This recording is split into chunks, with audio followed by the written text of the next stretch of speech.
The MLB trade deadline is upcoming. The Mets need starting rotation help. Is David Stearns prepared to do what it takes? We are looking at these three different names that could help the Mets out in the second half of 2025.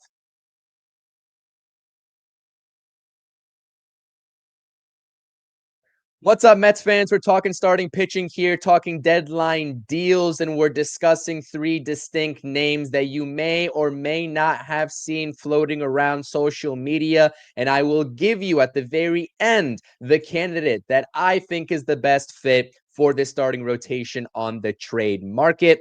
Before we fully get into this video, please do smash those thumbs up buttons, subscribe to the channel, and comment your thoughts and opinions down below. Let's talk about the first two names, and one of them is going to be all too familiar, part of that magical 2024 run with the New York Mets, and that is Luis Severino and Mitch Keller. Mitch Keller recently in the Pittsburgh Pirates series against the New York Mets, in which the Pirates swept the Mets, threw a gem against this team and kind of gave the Mets a little bit of a taste of what it could be like if they traded for him to bring him into Queens for 2025 and beyond, because all of these names have unique contract structures associated with them, not only for the second half of 2025, but for 2026 and even after that. But let's talk about the former New York Met. Clearly was on a prove-it-year deal that David Stearns gave him at the start of 2024 in the offseason, and he made the most of it, and he got himself a great contract. Maybe not so much for the A's, but for Luis Severino, a great contract with the A's organization. But it hasn't come as easily to Luis Severino in 2025 in a different uniform on the opposite coast. He is sporting a 5.30 ERA in the first half of this season with a 1.39 walks and hits per innings pitched. The strikeout rate has gone down tremendously from 20 plus last season in the Mets uniform all the way down to 15.1%. And the walk rate is right around league average. Again, he has not struggled with walks this year, but that has not been his major problem. A really big thing to note about Luis Severino is clearly the A's stadium, the filler stadium, the minor league stadium that they're playing at as they await their new stadium in Las Vegas as it's being built, has been a problem for Luis Severino. He has not enjoyed pitching there, and the home versus road splits have indicated as such. Can Luis Severino entice the Mets in a reunion? And will David Stearns want to take on the remaining money on the contract that the A's gave him? I'm going to just say it. I don't think it's going to happen. I know that this is a feel-good story. I know that he was part of a magical 2024 run on a team that nobody thought would get to the NLCS, but they did. And he was great for the New York Mets. But simply, David Stearns didn't bring Luis Severino back to this team for a reason. And that's because the Oakland A's, formerly the Oakland A's, I do apologize about that. I'm still messing that up. The A's gave him more money than what he was worth. And good on Luis Severino for taking advantage of the market. But as you can see in red for both of these players, after the 2025 season, these are the numbers of what they are still owed in the years and contract value. So after 2025, if the Mets were to bring on Luis Severino, they would still owe him 2 years worth of time, worth $47 million. And if you're telling me that Luis Severino is worth $20+ million per season, check that, around $23.5 million per season, I'm going to tell you you're absolutely crazy, because he's not pitching like it. And I'm not quite sure he's going to get back to that level, especially in time to make a run in this 2025 campaign. Now, Mitch Keller is an interesting name because, again, like I just mentioned, he threw a gem when the Mets went to Pittsburgh. Unfortunately, I was there live for that series. It was brutal. I wanted to leave, and I'm not really sure how many Mets fans had a good time outside of pre-gaming the bars beforehand, but Mitch Keller is having a really good season. 3.64 ERA, 1.19 in the whip category, walks and hits per innings pitched. Their strikeout rate is a little bit down below league average. It has room for improvement. but it's higher than Luis Severino's at just under 19%. And he does not have any walk issues, well below league average 5.8 walk rate as per his Baseball Savant page. But this is the investment that you are going to make if you go ahead and target Mitch Keller if you're David Stearns. It's going to be a 3-year, $55.7 million valuation for him. That means he's going to be a free agent after the 2028 season, and he's going to rack up $55.7 million. Do we think David Stearns is really going to bring in that type of contract, especially for Mitch Keller, who is, again, as I just mentioned, having a really good season, but in seasons prior, he has proven to be a little bit more of a average to mediocre pitcher, having a couple of seasons of over a 4 ERA under his belt. I'm not quite sure the valuation adds up. Again, he's talented. Both of these pitchers have really good stuff. They have a really good arsenal, 5 to 6 different pitches that they can throw for strikes and put away pitches, but they haven't proven to do so given the lack of ability to put hitters away via the strikeout.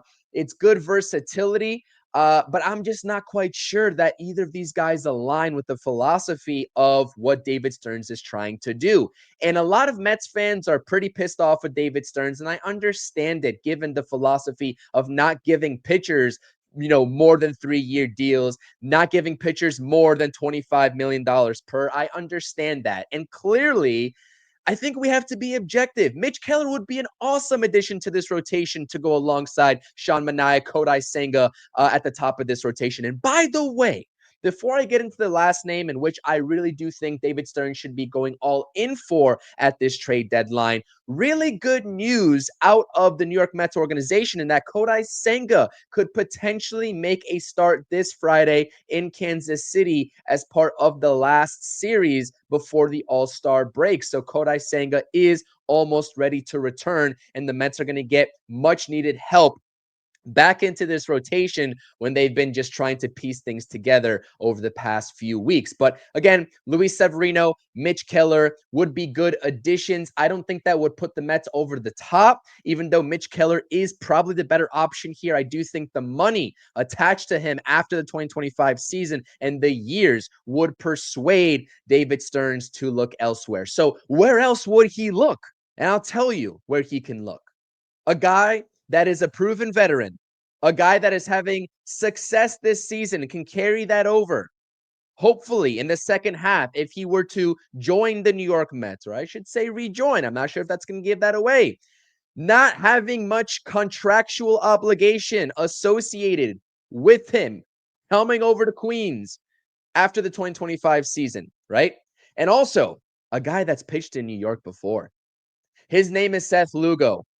And a reunion could be on the table and should be on the table. These are two organizations, the New York Mets and the Kansas City Royals, that have spent this past offseason negotiating vastly. And that was surrounding bullpen help coming to the New York Mets in exchange for, at the time, Starling Marte before talks fizzled out. But the established connection between the organizations is very important. And the Kansas City Royals are not in a position at this point. Maybe things could change rapidly. You never know. But at this point, they are not where they are supposed to be as the deadline nears. And if they are sellers, this would be the prime opportunity to add a front of the line starting pitcher at the top of the Mets rotation. Now, I do understand that things went sour between the New York Mets and Seth Lugo when he decided to leave the organization because the Mets would not give him a starting rotation spot. They much preferred his services out of the bullpen,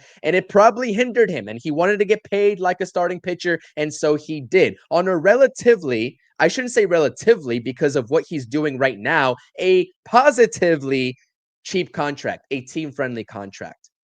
Because not only is he having success, not only did he have immense success last year in the Kansas City Royals uniform, he's having a great start to a season, over 95 innings so far, a 2.65 ERA, 1.09 walks and hits per innings pitched. Their strikeout rate is just under 22%, which is awesome, better than Severino and better than Mitch Keller. and the walks are right around league average, right? We know Seth Lugo very well.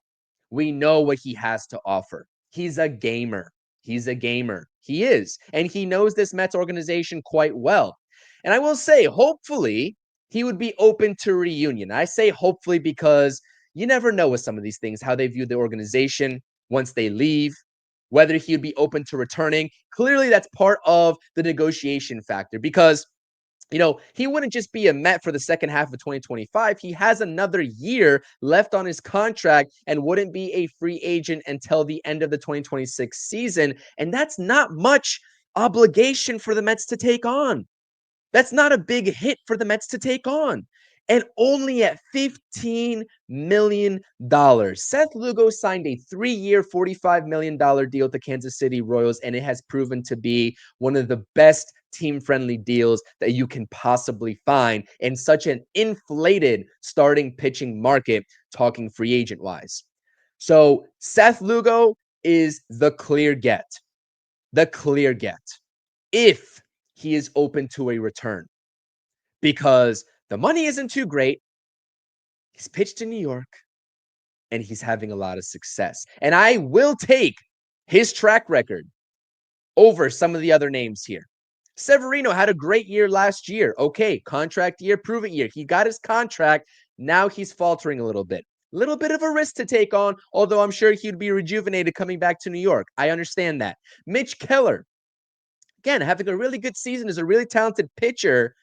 But some of the statistical values of seasons prior for Mitch Keller don't inspire the most confidence from me. Although I would not be mad whatsoever if the Mets made that investment.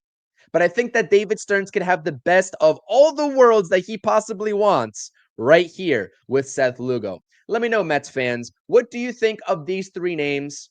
Do you think Seth Lugo makes sense? And do you think he'd want to come back to the New York Mets with the way that things ended in his career with the New York Mets before going to Kansas City? Let me know in the comment section down below. Spam those thumbs up buttons for me on this video. I thoroughly appreciate it. Make sure to subscribe to the channel. Please help me get to 2.4K on the channel if you enjoy these videos, all the streams that we do, everything else in between. Let's go Mets. This trade deadline is going to be fascinating. I'll probably release another video also talking about some hitting, some bats that the Mets can go after this trade deadline. And the trade deadline season is only gearing up right now. Buckle up. It's going to be a wild ride. Let's go Mets. David Stearns. Let's make something happen. Peace.